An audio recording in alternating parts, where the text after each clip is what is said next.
ఇద్దరు మద్యం మత్తులో ఉన్న యువకుల నిర్లక్ష్యం ఓ యువ వైద్యురాలి జీవితాన్ని ఛిద్రం చేసింది.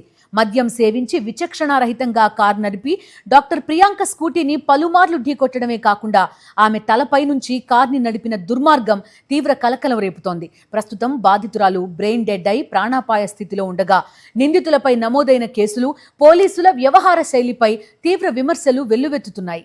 కర్నూలుకు చెందిన doctor Priyanka Rajanagaram GSL medical కాలేజీలో డెర్మటాలజీలో పీజీ చేస్తున్నారు. మరో 6 నెలల్లో ఎండీ పూర్తి చేసి వైద్యురాలిగా సేవలు అందించాలని కలలు కన్న ఆమె జీవితం ఒక్కసారిగా తలకిందులైంది.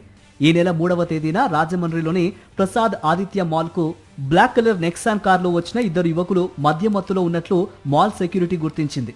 బ్రీత్ ఎనలైజర్ పరీక్షలో మద్యం సేవించినట్లు తేలడంతో వారిని లోపలికి అనుమతించకుండా వెనక్కి పంపించారు సెక్యూరిటీ గార్డులు.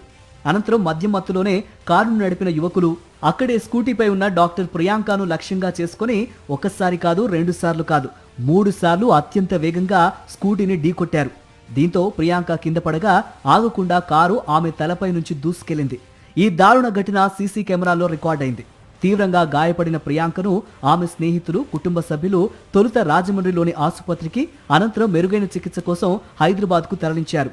ఆమెకు తీవ్ర మెదడు గాయాలు కావడంతో వైద్యులు బ్రెయిన్ డెడ్ అయినట్లు ప్రకటించినట్లు కుటుంబ సభ్యులు తెలిపారు. ఈ ఘటనలో కారులో ఉన్న యువకులను రాజమండ్రి రూరల్ మండలం చింతల నామవరం గ్రామానికి చెందిన సూరారపు ధన్వంత్, ఆండ్రూ జోసెఫ్లుగా పోలీసులు గుర్తించారు. ప్రస్తుతం వారిని అదుపులోకి తీసుకుని ప్రమాదానికి కారణమైన కారును స్వాధీనం చేసుకున్నారు. ఈ దారుణ ఘటన ఈ నెల 3న జరిగినప్పటికీ 6వ తేదీ వరకు బయటకు రాకపోవటం పలు అనుమానాలకు తావిస్తోందని వైఎస్ఆర్సీపీ నేతలు మండిపడుతున్నారు. సీసీటీవీ దృశ్యాలు వెలుగులోకి రావడంతో పోలీసులు కేసు సెక్షన్స్ లో మార్పులు చేసినప్పటికీ బెయిల్ లభించే సెక్షన్లే నిందితులపై నమోదు చేయటం ఎంతవరకు సబబు అని ప్రశ్నిస్తున్నారు. 4 days కంప్లీట్ అయిన తర్వాత కూడా ఎక్యూజ్డ్ని నిన్న రాత్రి దాకా, నిన్న మేము మీడియాతో మాట్లాడి దాన్ని బయటికి వెలుగులో తీసుకొచ్చేదాకా నిన్న ఎక్యూజ్డ్ని అరెస్ట్ చేయడం జరగల. అంటే అసలు పోలీస్ డిపార్ట్మెంట్ ఏ స్థాయిలో పనిచేస్తున్నారు అనేది ఇవాళ మనకు క్లియర్గా కనబడుతూ ఉంది. ఇప్పుడు అసలు వెలుగులోకే రాలేదు. ప్రధానమైన న్యూస్ ఛానల్స్లో కానీ పత్రికల్లో కానీ ఈ అంశం గురించి రాలే. అంటే దీన్ని కేవలము 334 సెక్షన్ యాక్సిడెంట్ కేసు కిందన వీళ్ళు ఎఫ్ఐఆర్ కట్టినట్టు నమోదైనట్టు మాకున్న ఇన్ఫర్మేషన్ నిన్నటిదాకా.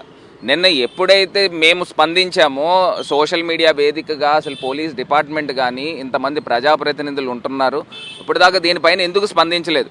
ఇవాళ నేను చెప్తా ఉన్నానండి, వీళ్ళు నిన్న మాట్లాడిన తర్వాత సెక్షన్స్ కొన్ని యాడ్ చేసి కల్పబుల్ హోమిసైడ్ కిందన 308 సెక్షన్ అంటే 110 BNS 110 సెక్షన్ కిందన కట్టారు. అది కట్టినప్పటికీ కూడా 3 years ఇంప్రిజన్మెంట్ అంటే స్టేషన్ బెయిల్ ఇచ్చేస్తారు. నేను అడుగుతా ఉన్నా, ఈ ఒక అంశంలో minimum non available arrest warrant ఉండాలి కదా. 307 ఇప్పుడు ఆ అమ్మాయిని అటెంప్ట్ టు మర్డర్, ఇదేమి యాక్సిడెంట్ కాదే. డైరెక్ట్గా తీసుకుని వచ్చి 3-4 సార్లు ఇచ్చేసి వాంటెడ్లీ ఆమెను గుద్ది కింద పడేసి తొక్కి ఆమె పైన కారు నడిపించి వెళ్ళిపోతే దాన్ని హిట్ అండ్ రన్ కేసు కిందన వస్తుంది.